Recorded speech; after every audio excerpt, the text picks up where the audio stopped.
Welcome back to All Ball, No Bull. I'm your host, Kenny Matthews, and I got my two sidekicks with me this week again, Mr. Jim Dent. How are you doing, my friend? I'm doing well, Kenny. It's always good to see you.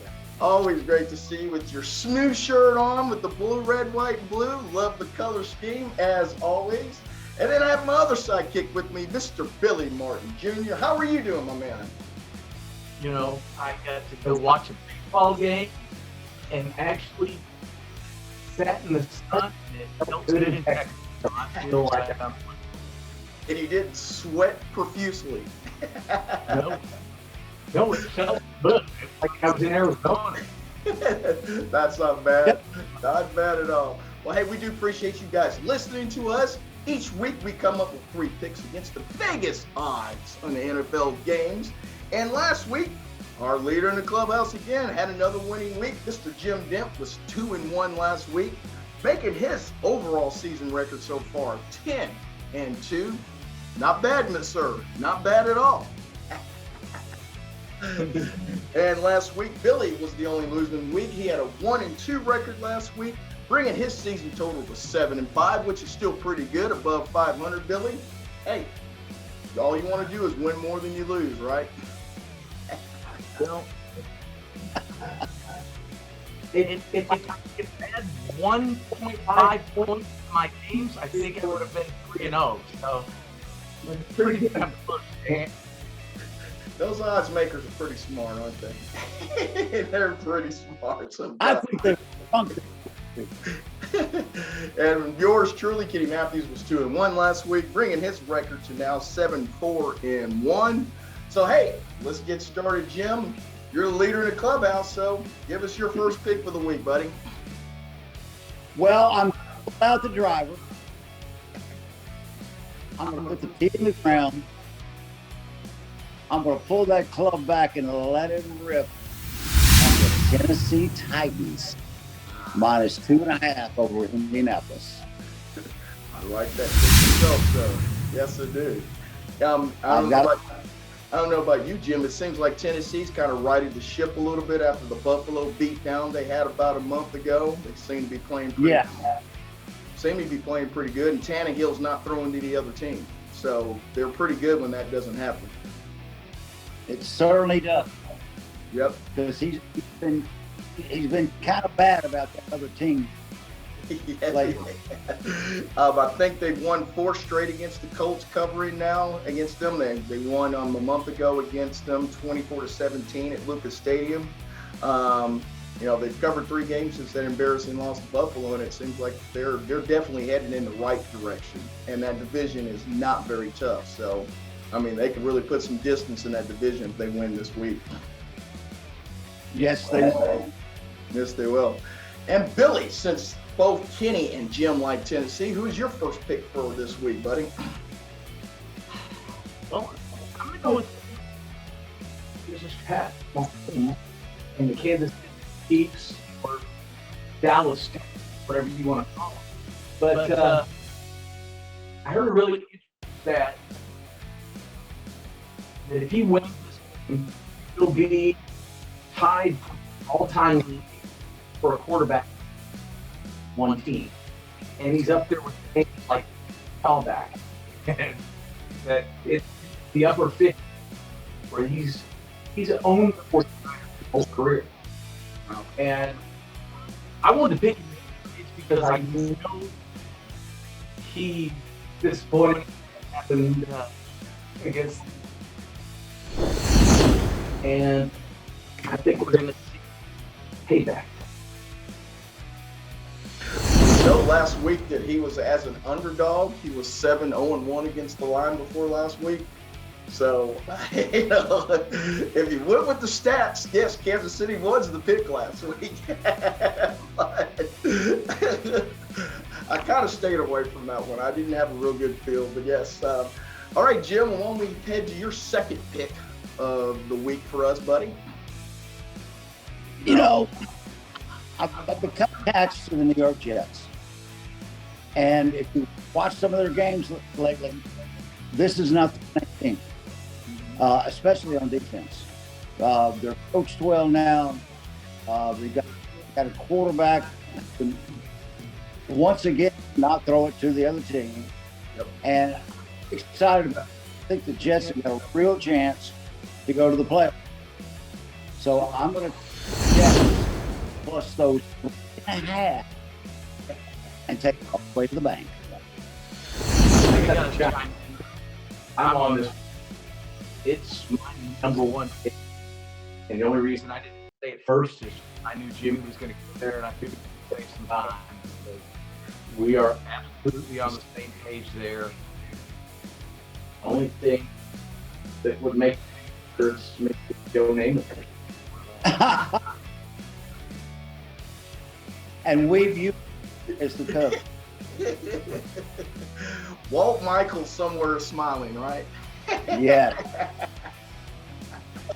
Well, when was the last time that both New York teams were competitive in the same year? That to me is a bigger deal there. I mean, it's been a long time. But I agree with Jim. I think he makes a great point. They're well coached right now, and they're playing hard. I mean, you know, to get NFL guys to play hard, I think is huge. And they're playing really, really hard. Yes, they really, really are. And so when you don't have a whole lot of wins in your past and you get those guys to play that hard, the signal's getting met in the clubhouse, that's for sure. There's no question. The message is getting met.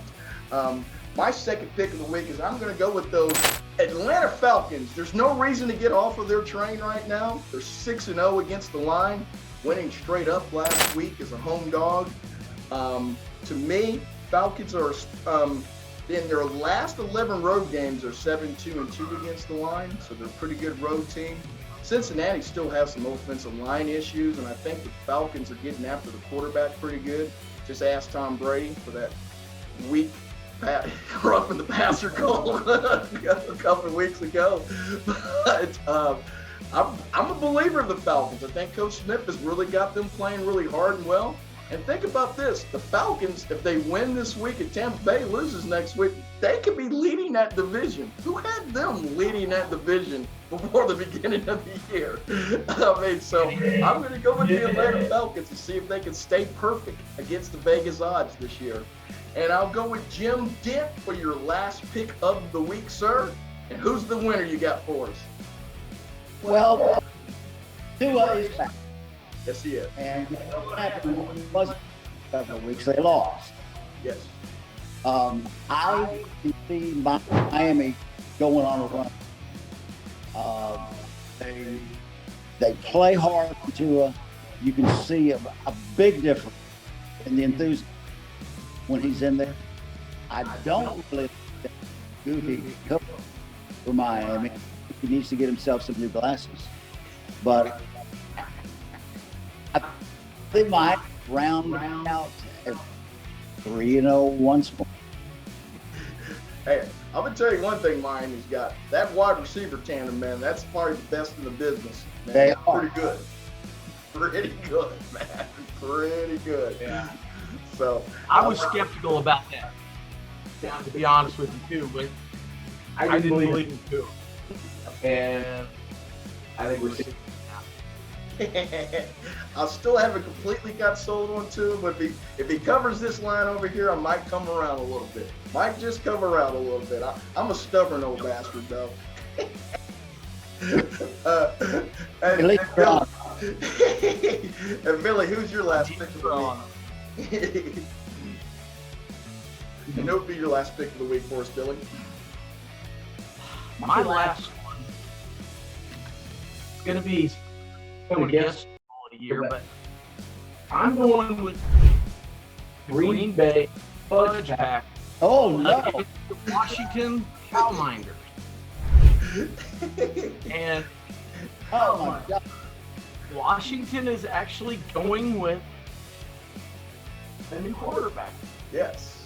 Mr. Henry. And I think Green Bay gets off the schneid and puts it on the Cowminders. Man, they've been stink-o blast, boy, haven't they, the last couple of weeks? You got to get that ship righted pretty quick, man, or they're going to be really struggling to try to get to the playoffs if they keep doing this losing streak. But the Commanders, what can you say about the Commanders? They're just Think about this. Their owners start to fight with Jerry Jones. Okay? I mean, he's going to wake up sleeping with the fishes somewhere. I mean, this is not going to end up good for them. And Green Bay is going to put on him and not been that good. You gotta like it when your owner says, if I go down, every other owner goes down with me. That's what Daniel Snyder is these days, dude. Yes, they're a mess. It's not a bad pick there. And I'm going to go with my final pick here. I'm going to tell everybody to grin, swallow hard, but take those Houston Texans getting a touchdown in lost wages this weekend. Yes. Raiders are horrible as a big-time favorite as home. They are 4-6. If you take out the 2 Seattle games, they're 2-8 against the line as a favorite, as a home dog since they've been in Vegas. Houston is 3-1-1 against the line this year. Actually, the last 9 games are 6-2-1. What you say what you want to about Lovie Smith, that's another guy that's getting those guys to play hard because I don't think they have any talent. I mean, I really don't. I think they're not a very talented team. Or coaching. But somehow, some way, they're staying competitive. I'm not sure how. It's definitely smoke and mirrors to me on how that's being done. But I'm not sold on Vegas. They seem to be Vegas seems to play close games every week and find a way to kind of lose it late. And I don't see their focus that I thought that they were going to have this year. And you know what? At the beginning of the year, we thought that division was going to be a mother load. So far right now, it's not. Seems to be pretty top-heavy between the Chiefs and the Chargers. Seems like Denver and Raiders are kind of just spiraling a little bit. So I'm going to take, I'm going to hold my nose and take those Houston Texans this week, getting a touchdown and lost wages. So, hey, guys, I appreciate you always being there with us. Another round of picks. Hope we all win them all. Hope we all go 9-0. Well, I guess we got a couple of picks that are the same. We'll go 7-0. How does that sound? Sounds good to us. Hey, I appreciate you guys giving us a couple times here. I appreciate you guys listening to us on All Ball. No, we'll be back next week. We'll let you know how we did.